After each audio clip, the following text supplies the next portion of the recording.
the doer. In other words, people think that they do things. Now, the great wisdom of the Rishis, those that were the great yogis of the past in ancient India, the wisdom of the yogis is that there is no doer. In other words, I am not talking. Now that seems illogical on first glance, and even at second glance that's ridiculous because I am talking. But it gets to the root of what is driving us. Where do our impulses to do things come from? Traditionally in Western school, we're taught that it comes from your brain. Your brain creates these things because it's an incredibly, it's got so many neurons in there and they all interact with one another and they come up with ideas. And part of your brain, the cerebellum, is the part that makes your body move. And, your brainstem controls your breathing and your heart. The Rishis don't talk about this in the past, and I don't even know if they had this kind of information.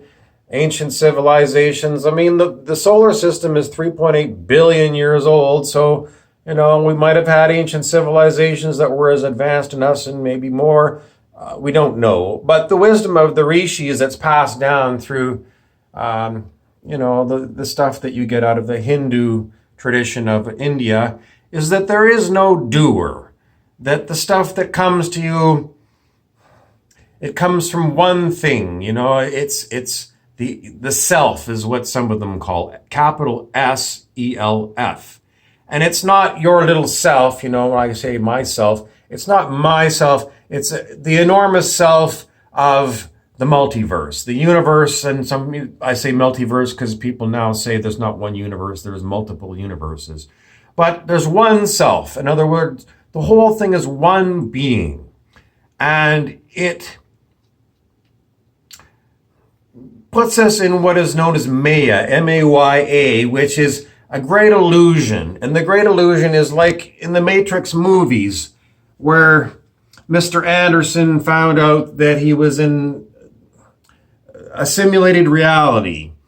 That's another name for what the ancients called Maya, the illusion that we're living on a physical planet that's circling the star Sol, S-O-L.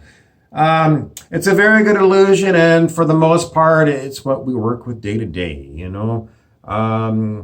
Physical reality is what we call, we experience day to day, but, if you go into advanced physics, they talk about particles and all kinds of bizarre stuff.